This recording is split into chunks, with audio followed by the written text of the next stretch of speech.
Welcome to the School Leaders Podcast. My name is Dr. Gastrid Harrigan, the podcast for current and emerging school leaders, those who support and supervise them. You will hear from passionate educational leaders who are transforming their schools, communities, and creating positive outcomes for students. I will also share my personal reflections and tips from over 15 years as a school leader. Together, we will talk about how to level up our schools and leadership practices.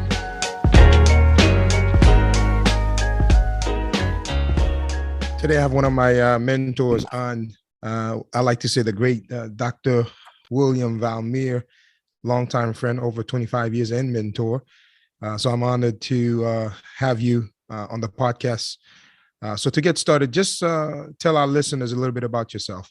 Well, thank you, Dr. Harrigan. It is an honor to be with you this evening. As you mentioned, I am an educator, a mentor. I am a leader, a transformational leader. I am the CEO of Transformational Leadership, which is a consulting firm that is aiming to empower, train, coach, and mentor leaders in every sphere of influence. And so I have over 25 years of teaching and ministry experience. I am a father, a friend, a coach. So thank you for giving me the opportunity to share with your audience this evening. Absolutely. You said a whole lot about your leadership. You are definitely a coach, a leader. Just tell us a little bit before we even get deep into tonight. What are some of the, in coaching leaders in the past couple of years, especially coming out of the pandemic, what are some of the lessons you learned and how have you coached leaders to really make shifts and deal with the challenges that we are facing today? Absolutely. I mean, the pandemic presented us with two options. One, we either can just try to maintain the status quo, or we are willing to make innovative decisions to try new ways of doing things. And so it's so important for leaders to find ways to get out of the comfort zone. You can either settle or reinvent yourself. And so that's the challenge that many are facing today. Are they willing to do the same old things and expect the same result, or are they willing to reinvent themselves and find principles and applications that will propel them to reach a level of success and effectiveness? Thank you for that. One of the things I pick up, you says we could either remain the same or make some shifts to improve. How do you think school leaders should, coming out of the pandemic, shift to really meet students' needs? Well, we have to ask questions. We have to really, transformational leaders will often discover that asking questions allows them to delve deeper and to gain clarity, because we have to be clear, because if we don't have a clear vision of where we are heading, that's simply because we don't know where we are and what is required for success to happen, to scale. So the power of the leader really resides in the leader being willing to say and ask questions. State what you don't know and ask questions. That's important, because as a school leader, often I learn most by asking questions, asking questions, why certain things doesn't work, why our data scores, or I know you're an educator also, why our math scores, reading score, or flatline these past several years. Why is it that we are having issues at different spots in the school? So asking questions definitely will lead us to finding solutions and to solve whatever the problems that we are facing. You have written several books. I think I've read, if not most, if not all, most of them. Your latest book, The Vanguard Leader, Great Leaders Lead from the Front. Just share with us the main points or message, if you can summarize that, of that book, and what led you to write this book. Well, a lot of times we talk about leadership as if leadership is a position, as if leadership is a title. Leadership is a moving target. Leadership, it means that leaders are always moving forward, taking strides toward the next level. And so I praise and coin the vanguard leader because a vanguard is often described as someone in the forefront of a movement, an action. In the context of the military, this is often talked about, whereby the troops moving at the head of an army. And if we are going to move our organizations, our institutions, our organisms, we have to be at the front, in the front line. And people have to be willing to follow a leader who is moving. And a leader who is not moving is a parked car. So you don't follow a parked car. And so the vanguard leader, the term, the fact that we are the foremost in the front, leading the way in new developments or new ideas. Wow. And so in the book, I talked about there are 4 parts to the book: the search for the vanguard leader, the idea that leadership is leading up, leading upward. Leadership is leading down. That means that you have people that are over you, so you lead up. We'll talk about that a little bit later. And then you have people who are under you, you are leading down, and you must lead all around. So discover who you are. That's the search of the vanguard leader, for the vanguard leader. Secondly, you have to lead up. Challenge yourself to lead in such a way that you add value to those who are leading you, who are your supervisors, your mentors, your people that you look up to. How can you add value to them? You lead down means that you're making strategic investments on the people who are under you. And then lastly, you are leading all around. Thank you Those for are the that. 4 ideas. You're welcome. Thank you. So those are the 4 ideas. So, most of our listeners are either emerging leaders or new, or have a couple of years into their school leadership. So often as either assistant principals or principals, we are leading a department, a school. As a vanguard leader, share with us, what are some of the best traits that you've discovered through your research to leading downward to impact your school, the staff, and the students? I mean, there's nothing more important than building relationships, right? And so when we talk about leadership, it's not positional, it's not title driven. It's the leader building relationship with followers to influence the followers, to influence the organization, to make sure that people have a rapport. Not only do they have a rapport with the leader, but they understand the vision. They understand where the leader is going. I like to put it this way, that every person in society is looking for a transformational leader. And, everyone is looking for that person who will have an impact, an influence in their lives. And we all have experienced the power of leadership. Leadership has the potential to make or break others. And so when we think of an educational institution, the leader of that institution is the captain of the ship. You are the commander of the army, the general of the army, and you command the direction of your organization. I hope that this helps. Absolutely. You are the captain of your ship, so you are leading as school leaders. Regardless of if you're an assistant principal or principal, you are the captain and you are leading, and that becomes very important. And you said earlier, relationship matters, and I want to impress on that because everything I believe, at least in the school system, leader relationship really drives and build trust, and trust in having your staff, your leadership team, trusting you and buy into the vision, propels the organization in the vision forward. So you already talked about the importance of being a vanguard leader, but talk to us a little bit, if we could take a step back, and why does leadership in general matters? Well, leadership matters at every level. Leadership matters everywhere. Leadership matters in every season.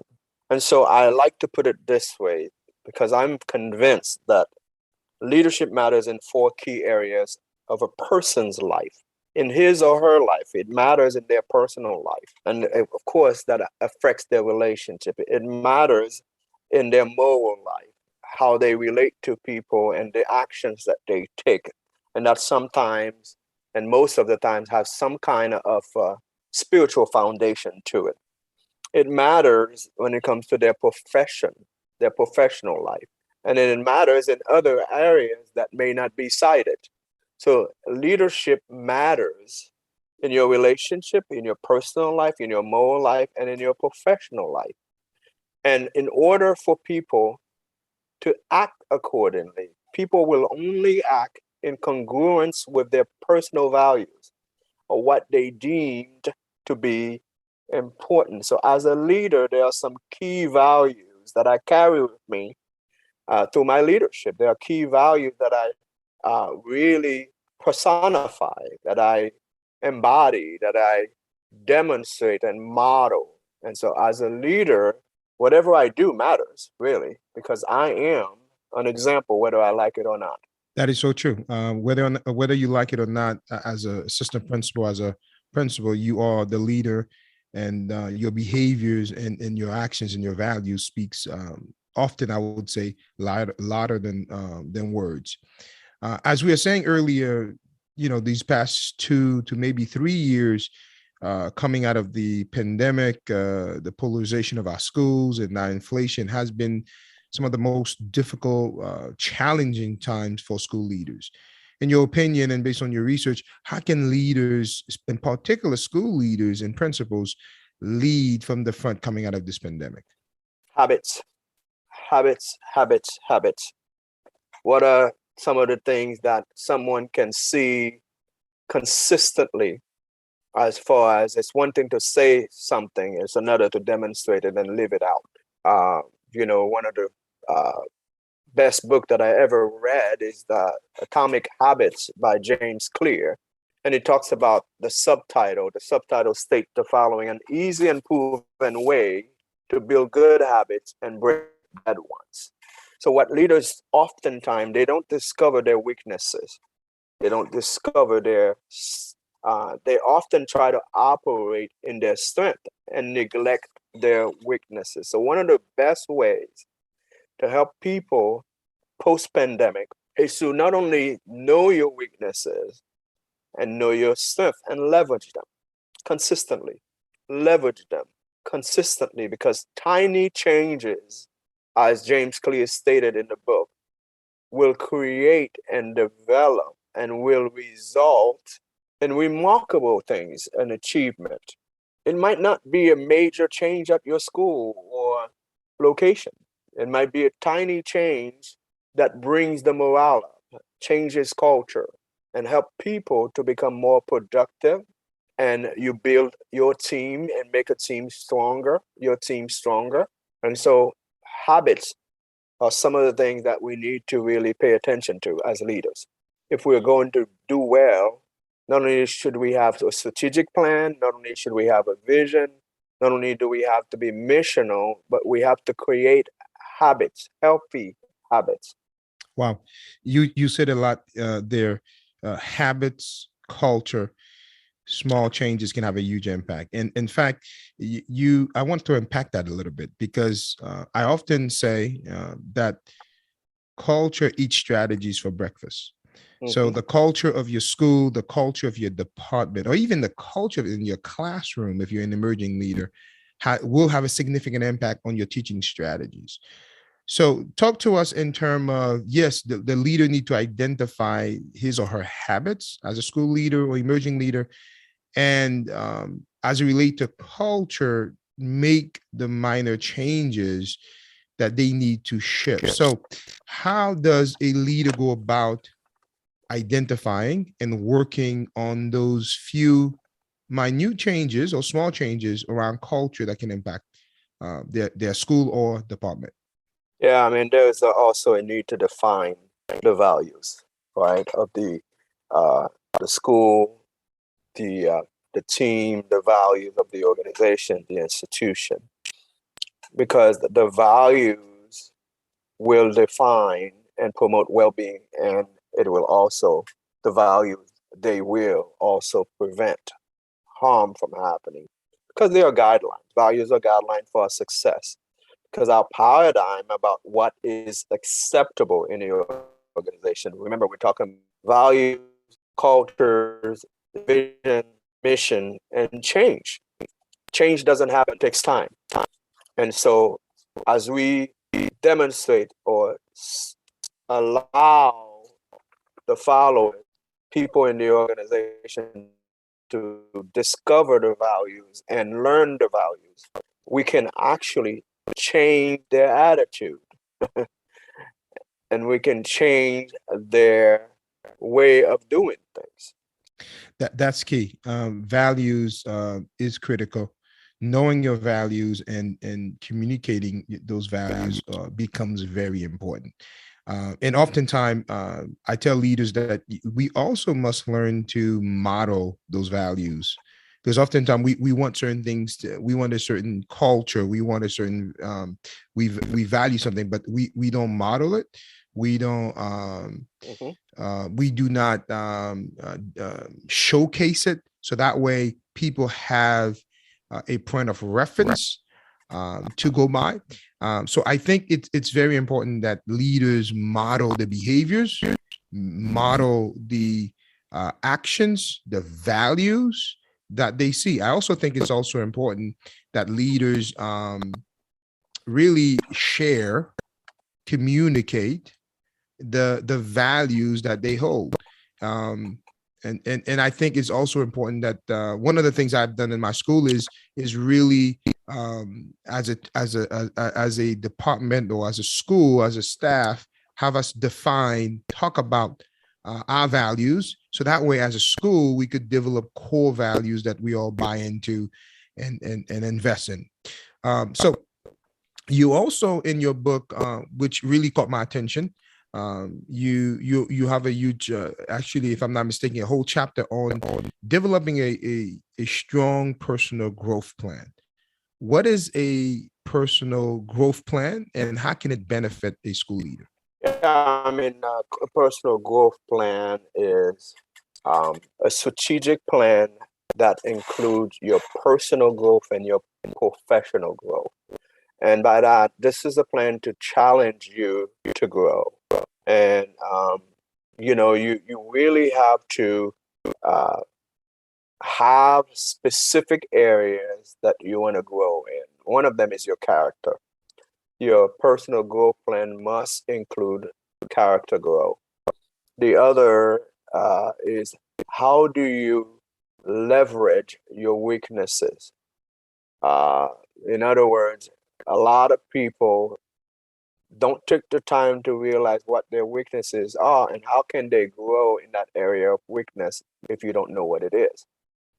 And obviously, what you want your personal growth plan to be something that you have others to hold you accountable. So you must have an opportunity to share that with a mentor or several mentors, supervisors, people that it's not just something that you have for evaluations, but it's something that you have for your personal and professional growth. See, if you're only growing professionally and you're not growing as a person, your relationship will be affected. Your relationship with colleagues, your relationship with family, your relationship with friends, because you're only growing in your professional setting, the competencies required for your job. But as a person, you're not growing. So that's what a personal growth plan will do for you, to include both. It might be one that has short-term goals as well as long-term goals. Through 2 years from now, this is what I hope to have. There are a number of books that I may have to read. There may be training, professional development training that I may have to go to. There may be the need to get counsel and advice consistently. You may have a list of people that you've shared your goal with. They will hold you accountable. And then you do the same for long term, 5, 10, 15 years down the line. And you're consistently updating that personal growth plan, because you don't want to reach to a point where you have reached a plateau. I'm saying a lot in one question that you asked. It must be something that is continually evolving as you discover more about your abilities and challenging yourself to maximize your abilities so that you can increase your capacity. Wow, you just said it a lot. And you are correct. One of the things I want to pull out is you talked about mentors. And I know I have different mentors. Why do you think school leaders need mentors? We don't know everything. And where we are heading, we need somebody who's already been there or knows how to get you there. The idea of a GPS, right? Mm-hmm. The GPS is giving you direction to a place you've never been. And so as leaders, we have aspirations, and most of them are things that we haven't done. And so we need mentors who can not only pour into you, transfer their experience, give you practical advice based on their experience, but also they can help you craft ideas, drive to really hone your skills. They can see further than you can see. They can direct your steps really to help you so that you don't make the mistakes that they make. You can avoid certain failures, even though failures are not a bad thing. Failures are not a bad thing because you can only become better if you learn from your failures. Right. You're right. The failures, leaders shouldn't fear failing. In fact, I think John Maxwell, one of your mentors, talk about failing forward.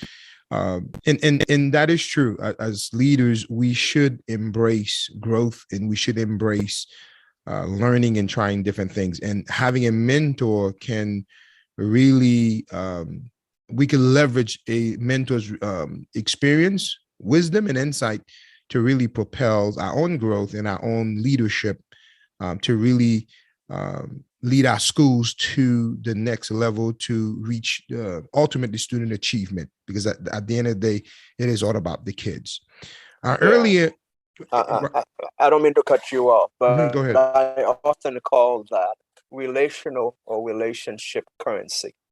Okay, so your ability to commit to mentorship is the currency that helps you achieve success and growth.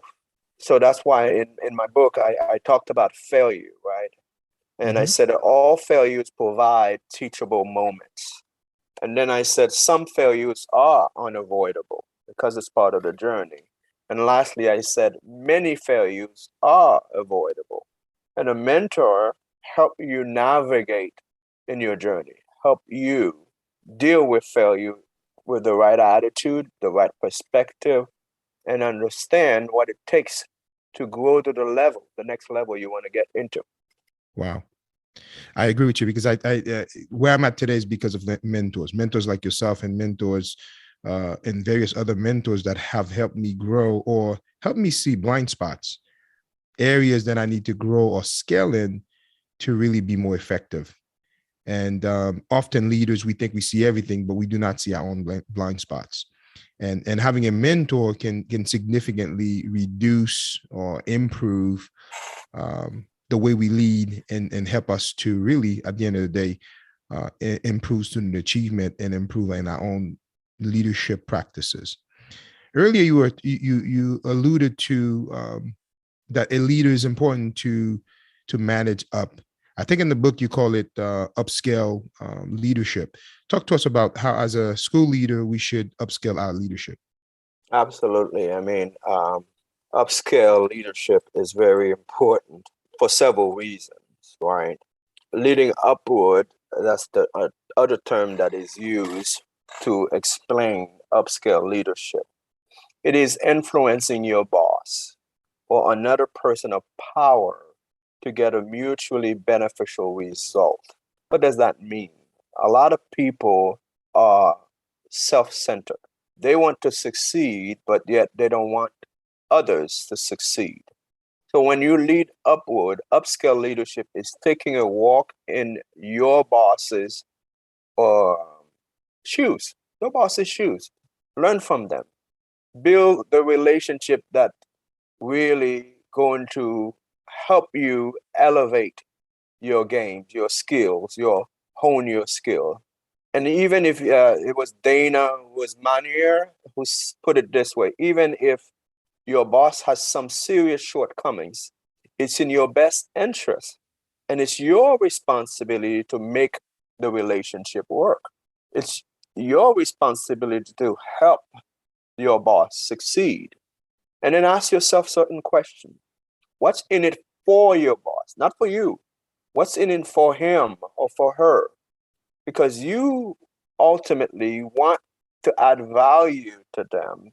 And in upscale leadership, you have to be good at what you do. Can they depend on you? Can they trust you for more assignments? And then when you are given an assignment, be clear on the expectations. Ask questions, because at the root of every interpersonal conflict are unmet expectations. And then lastly, in the book, I talked about the idea that you need to plan to have the conversation. The conversation. What does that mean? The conversation that will require for accountability, for you to be more accountable to the leader. The conversation that will require that you ask certain pertinent questions about, how can you get better? The pertinent that conversation that will require that you are vulnerable and transparent and open to criticism. And so upscale leadership is really honing and nurturing your relationship with those that are above you. That's very important too, that every school leader upscale their leadership. So that means to all the school leaders that are listening, that means building and fostering relationship with your director or whatever the name that your district call it, but whoever you report to. So if you're an emerging leader, you're in the classroom working with your assistant principal and your principal, and getting constructive feedback to improve your practices. Whether you are an assistant principal aiming to be a principal, working with your current principal, good, bad, or indifferent, to glean from them. Sometimes some of the best lessons you can learn is also things you learn not to do, but ultimately working with your leader to receive feedback to improve, because as you indicated, constructive feedback is very important if you are going to upscale your leadership and move to the next level. And I think that's very important, that often leaders do not take the time to really get the right feedback, get the right input, and make the adjustments to improve and become better in their leadership and their practices. I remember Dr. Valmyr, one of the invaluable experience I received as an assistant principal was my principal not only give me feedback, but took a day or several days, but one of those days had me move from my office to her office. And I was the principal for that day. In other words, I got all the phone calls, whether it was from the area office, from teachers, and all the issues that day. I was the principal, and I could tell you, allowing me not only receiving the feedback, but modeling and allowing me to sit and walk for a day or two, and it was over several days, different time throughout the year, allowed me to see things from her lens, from her purview. And later on, when I become principal, helped me to really know how to deal and address certain challenges and issues. So I think what you're saying about getting ongoing feedback from your boss, from your leader, is very important. Why do you think people often, Dr. Valmyr, shy away from reaching out to their boss, to their supervisor, to get feedback for growth? Well, this, and for some, it's a lack of humility, pride. For others, it's insecurity. And for many others, it's just the fear of the unknown, not understanding that both parties will benefit from the experience. And for the most part, the greatest challenge is that some people have a fixed mindset. They think they've already arrived. And so they don't need any more, guidance. They don't need any more counsel. They don't need uh, input. And if in order for you to grow to the next level, you have to have a growth mindset. And you have to see the world in five distinct categories, as Carol Dweck once said. Carol Dweck provided this perspective. You have to see the challenges. You have to clearly understand the obstacles. You have to know what kind of effort is necessary. You have to be open to criticism, and you have to learn from the success of others. And so people don't do that. They don't approach their boss. They don't approach their AP. They don't approach their principal, the director of in their area, the area director for their schools, because they have a fixed mindset. They don't have a level of humility. They have pride. They are people who are afraid of criticism. And if you have a fixed mindset, you cannot have a growth mindset at the same time. You are spot on, because if you have a fixed mindset, you can't grow at the same time. And so getting feedback is very important. Uh, if we could, if you could also help us understand, we all understand the importance of getting feedback and growing. How also there is the other extreme end, right? As a school leader, where you're getting extreme criticism, maybe from the community of a certain parent group. How should a school leader, principal, especially in the polarization we are in right now, manage some of the negative feedback, criticism that they may be getting from their community or parent group? How should they manage those criticisms? Well, communication is everything, right? And if I'm not communicating the reality, if I am not communicating what is happening, where we are going, what we are doing to get there, those criticism will not have the kind of effect that they should have. Now, sometimes the criticism is positive, most time it's negative. So what role will this criticism play? If it is a negative criticism that is speaking the truth, now you have to do the work, right? To make the changes and to get the kind of buy-in that you need in order for the community to come alongside and embrace the effort that you are making. And of course, you don't live as a leader based on the criticism that you receive. You don't do leadership based on criticism. And so it's important to heighten your level of leadership awareness and equip yourself with what you need, and then look at the criticism, the cons and the pros, the positive as well as the negative. All of these transform a leader. It's not only positive criticism that transforms a leader. Negative criticism has a role to play as well. Sometimes it's speaking the truth about an area that the leader needs to improve. And so your mindset is very important. When you receive criticism, I read a book about 6 months ago, and it's written by Craig Groeschel, and the book really talks about the idea, the mindset of leaders, and it talks about winning the war in your mind. That's the title of the book. And the subtitle is Change Your Thinking, Change Your Life. And in that context, you will say, as the leader's life is being changed, his professional competencies will be affected, right? So one of the quotes that he stated in the book is this, one of the lines that I will always remember forever. Remember, our lives are always moving in the direction of our strongest thoughts. So if I'm being led by negative criticism, that will be reflected in my leadership, and it will permeate throughout my organization. But if I am moving in the direction of positive thoughts, constructive thoughts, things that not only will transform me, but will transform my organization, I must welcome criticism, and I must analyze the criticism to see where people are coming from. Are they speaking truth? Are they speaking things that are not so? And ultimately, I will need to communicate where we are, where we are going, and have a strong, viable vision. Thank you for that. You're spot on, and you also alluded to the book of Craig Rochelle. I also shout out to him, and I also love some of his books and some of the work he does, mentoring and coaching leaders. You are spot on that. As school leaders, as principals, we need to learn to manage the criticism and learn how to deal with it. Don't take it personal.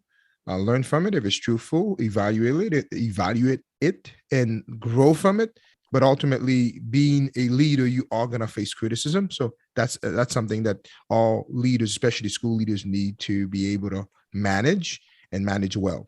So there's a lot more we could do, and definitely you got to come back on the show and on this podcast to share a little bit more. As we end this interview, share with us one of your favorite book or quote and why. Well, there are two of my favorite quotes by my mentor, John C. Maxwell, Dr. John C. Maxwell. Everything rises and falls on leadership. That's the first one. And one of his most probably quoted, that's one of his most quoted statements. But the second is likewise very important. It says, leadership is influence, nothing more, nothing less. And so as we seek to lead our organizations, we not only need to think about the influence that we are having, but also we need to think about the impact that we are having. And for that, I will leave you with two of my favorite books, Good to Great by Jim Collins and The Leadership Challenge by Kusas Posner. Dr. Valmyr, thank you so much for coming on the podcast. Before we go, tell everyone, tell all the listeners how they can connect with you and how they can buy your book, The Vanguard Leader, How Great Leaders Lead from the Front. Well, thank you, Dr. Harrigan, for the invitation. You are a vanguard leader. You are a transformational leader. And I have been blessed to see your growth and how much you have been able to accomplish over the years, and the influence that you are having, not only at your local school, but throughout Broward County and throughout the United States and abroad. And I know that your influence will only increase through this podcast. And thank you for giving me the opportunity to come on and share a little bit of my journey and my perspective. Well, people can find me on every social media platform, on Instagram at Dr. Valmyr. They can purchase my book at drvalmyr.com, www.drvalmyr.com, or the vanguardleaderbook.com. The book is also available as an audiobook on Audible. I know that leaders are very busy. They can order the book as a paperback, on Kindle, an audiobook as well from Audible. Thank you, Dr. Harrigan. Thank you for coming on. Blessings upon blessings. Absolutely. Thank you for coming on. And I will certainly add the links, both to your social media and how they could get the book in the show notes. So click on the show notes to get these links and connect with Dr. Valmyr. Again, thank you, Dr. Valmyr, for coming on. I appreciate your time. Thank you for sharing your insight. Thank you for joining me today. Please consider subscribing to the podcast, leave a 5-star rating and a comment, share this episode with a friend, and on social media. Follow me on Twitter, Instagram, and Facebook for leadership ideas and tips. Again, thank you for joining me today. Until next time.